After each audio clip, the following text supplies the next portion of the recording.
पूरी दुनिया को दिखाएंगे हम। अगर सरकार डर गई है तो रोक ले हमें। दुनिया को दिखाएंगे कि कैसे हैक होती है, कैसे इसकी प्रोग्रामिंग होती है। जो इलेक्शन कमिश्नर फॉर्मर हैं वो सब आरएसएस के दबाव में है। अपनी जबान बंद रखे, झूठ बोलना बंद करें। आरएसएस आतंकवादी संगठन है और सबसे बड़ी राजनीति, सबसे ज्यादा राजनीति आरएसएस ही करता है। ईडी के लोग, सीबीआई के लोग, इनकम टैक्स के लोग, ये पुलिस वाले सारे लोग क्या कर रहे हैं ये सब लोग? अरे इस देश की जनता से बड़ा कोई होता है क्या?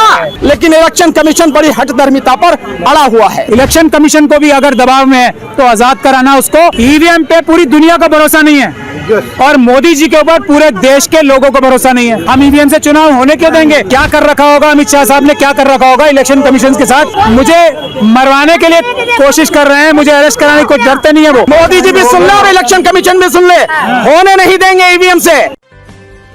हमारे बुलंदे हमेशा की तरह जो कहा है वो करके दिखाएंगे।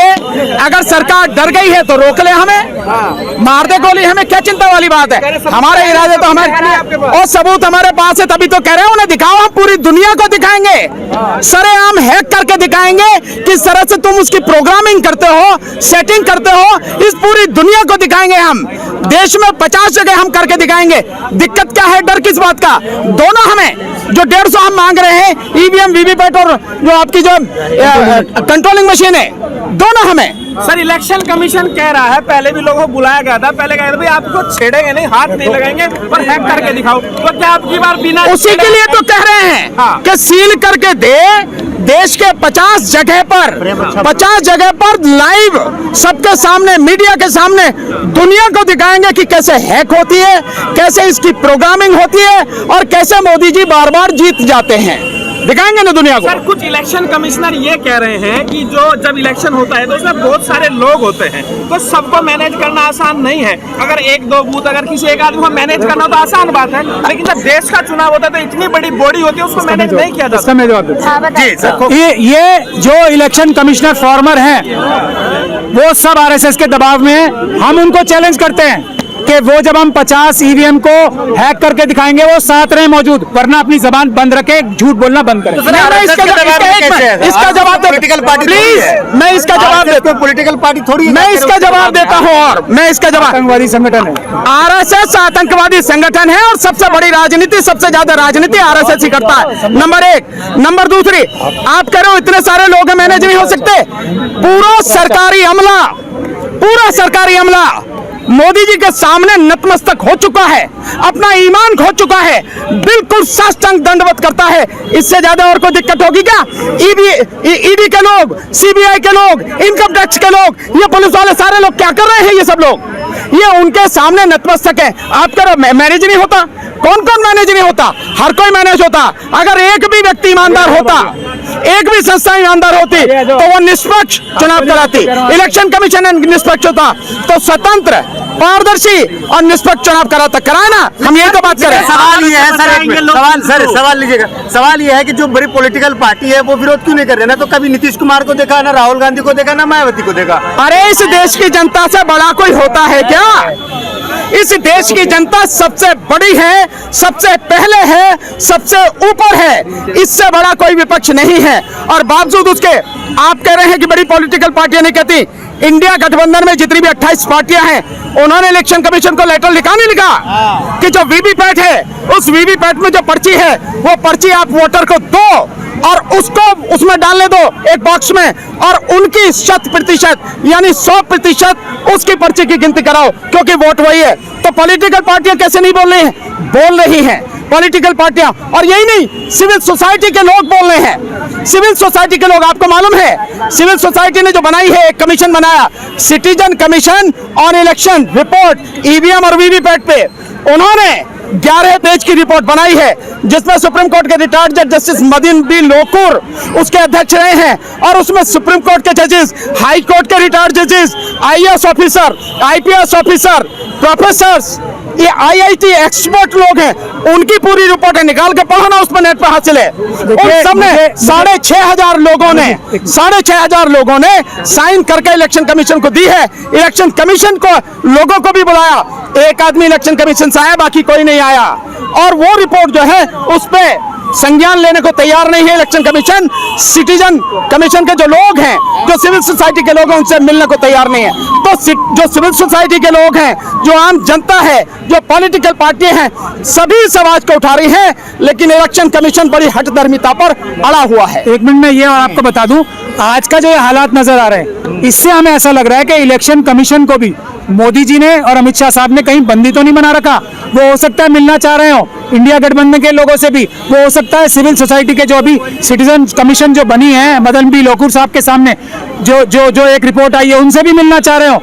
लेकिन ईडी, सीबीआई, एनकाउंटर और पता नहीं कौन कौन से जज लोया के डर दिखा के इलेक्शन कमीशन को भी डरा रखा हो सकता है। आज ये बात साफ हो रही है कि इसी तरीके से जैसे हमें यहाँ पुलिस से दबाव बनाया जा रहा है, इलेक्शन कमीशन के ऊपर भी तो कहीं दबाव नहीं बना रखा अमित शाह साहब ने, मोदी जी ने। इस बात का भी आज खुलासा हो जाएगा। इलेक्शन कमीशन को भी अगर दबाव में है तो आजाद कराना उसको देश की जनता का काम है। आज हम इलेक्शन कमीशन को भी पुलिस के दबाव से, अमित शाह साहब के दबाव से, मोदी जी के दबाव से आजाद कराने निकले हैं। और अब मुझे लगता है वो मशीनें हमें आपको भरोसा किस चीज पे नहीं है? मोदी जी पे नहीं है, ईवीएम पे नहीं है? हमें दोनों पे नहीं है, सवाल कैसे कर रही है? दोनों पे ही नहीं है। ईवीएम पे देखिए, ईवीएम पे पूरी दुनिया का भरोसा नहीं है और मोदी जी के ऊपर पूरे देश के लोगों को भरोसा नहीं है। अब आप बताइए क्या बात चाहते हैं, आपसे पूछते। सर 3 महीने बचा है चुनाव में, तो क्या लग रहा है 3 महीने के अंदर हट पाएगा? 3 मिनट के अंदर हट जाएगा। जनता चाहेगी तो 3 मिनट के अंदर हट जाएगा। पार्लियामेंट का सेशन कराया था ना, स्पेशल पार्लियामेंट का सेशन हुआ था ना नई पार्लियामेंट के लिए। कितनी देर लगती है? एक सेशन बुलाएं, थोड़ा सा ही तो अमेंडमेंट लाना है लॉ में, वो कर दें। और अमित शाह साहब तो कह रहे हैं अभी ट्रांसपोर्टर्स को बेवकूफ नहीं बनाया उन्होंने, कि हम जो राष्ट्रपति महोदय ने कानून पास कर दिया है उसको नोटिफाई करने से पहले उसमें चेंज ला देंगे। यही कह के तो ट्रांसपोर्टर्स को बेवकूफ बनाया। ट्रांसपोर्टर्स को यही कह के, बांग्लादेश की बात तो बाद में करूंगा, ट्रांसपोर्टर्स को बेवकूफ यही तो कह के बनाया है कि हमने जो पार्लियामेंट में लॉ पास हुआ है, प्रेसिडेंट साहिबा ने जिसपे मोहर लगा दी है, नोटिफाई करने से पहले हम उनसे बात करके उसको चेंज कर देंगे। तो ऐसा तो बेवकूफ बनाने का काम करते हैं। आप बताइए बांग्लादेश का क्या? वहाँ पर विपक्ष आरोप लगा रहा है कि धांधली हो रही है और हम बाइकआउट कर रहे हैं, तो विपक्ष ने बाइकआउट कर दिया चुनाव का। तो अगर ईवीएम से चुनाव होता है तो क्या आप अपील करेंगे कि बाइकआउट किया जाए? हम होने क्यों देंगे? भानु जी ने भी और हमने बताया नहीं है, हम ईवीएम से चुनाव होने क्यों देंगे? देश की जनता ईवीएम से चुनाव होने क्यों देगी? नहीं होने देगी। आप इतना नाउम्मीदी ना रखें। आज तो ये बात साफ हो गई ना कि इलेक्शन कमीशन हमसे मिलना चाहता है, पुलिस हमें रोकना चाहती है। आज तो ये भी बात साफ निकल के आ रही है ना कि मोदी जी ने क्या कर रखा होगा, अमित शाह साहब ने क्या कर रखा होगा इलेक्शन कमीशन के साथ। वो भी एक विषय है जिसको हमें इन्वेस्टिगेट करना है। क्यों डरती है अमित शाह आपसे इतना? मुझसे नहीं डरते। क्या बात कर रहे हो आप? अमित शाह साहब मुझसे डरेंगे? मुझसे डरेंगे? वो मुझे मरवाने के लिए कोशिश कर रहे हैं, मुझे अरेस्ट कराने को डरते नहीं है। वो डरते हैं देश की जनता से, वो डरते हैं देश के बाबा साहब के संविधान से। कह रहे हैं ईवीएम से चुनाव नहीं होने देंगे। 8 लाख मशीनों का, नई मशीनों का ऑर्डर कराया है इलेक्शन कमीशन ऑफ इंडिया ने। मोदी जी ने जितने पैसे में अपना एक जहाज खरीदा है, अगर वो जहाज ही लीज पे दे देंगे तो ईवीएम की मशीनों की जगह पेपर बैलेट से चुनाव हो जाएंगे। मोदी जी का जहाज ही तो है, सिर्फ वही तो देना है। इतना पैसा नहीं लगना है पेपर बैलेट से चुनाव कराने में या वीवीपैट से चुनाव कराने में, इतना पैसा नहीं लगना है। मोदी जी का जहाज जाएगा बस थोड़ी देर के लिए। 2024 से पहले ईवीएम बैन हो जाएगी? 100%। जी सर, आप 2024 तो शुरू हो गया यार मेरे, यूं कहो 2024 में ही बंद हो जाएगी। और 2024 का लोकसभा चुनाव किसी भी कीमत पर, मोदी जी भी सुन ले और इलेक्शन कमीशन भी सुन ले, होने नहीं देंगे ईवीएम से।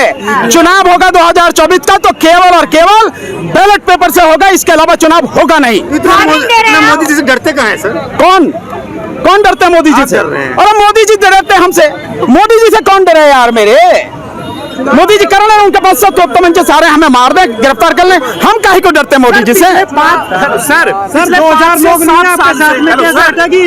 हमारे साथ में देश की तमाम जनता है। आप क्या बात कर, ये हमारे स्वागत के लिए आई है। बस स्वागत भाई ऐसा है, जब वीआईपी लोग निकलते हैं और इस देश की जनता से बड़ा वीआईपी कोई नहीं होता, तो पुलिस चाहिए ना खूब मात्रा में उसकी सलामी देने के लिए, उसका सम्मान करने के लिए, इसीलिए पुलिस आई। आजादी की लड़ाई में समय लगता है, जो आजादी का आंदोलन था सैकड़ों साल तक चला, लेकिन उसके बाद देश को आजादी मिली, लाखों लोगों ने कुर्बानी दी।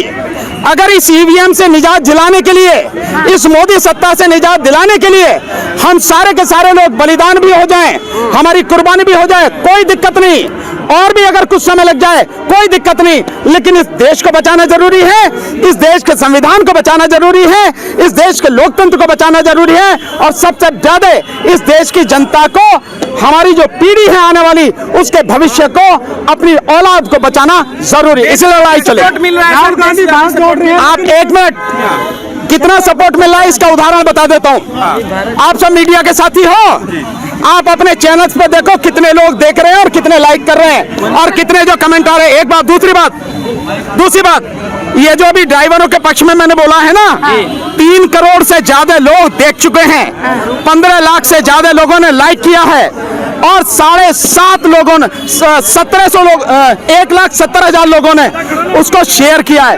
इसके अलावा और भी कोई जरूरत है? इतना तो मैं मोदी जी एक को बात देखते हैं। यस, इतना मैं चैलेंज कर रहा हूं आज की तारीख में, अगर इतने लोग मोदी जी को देखते हो, मोदी जी को लाइक करते हो, कमेंट करते हो, तो मैं हमेशा के लिए राजनीति छोड़ दूंगा।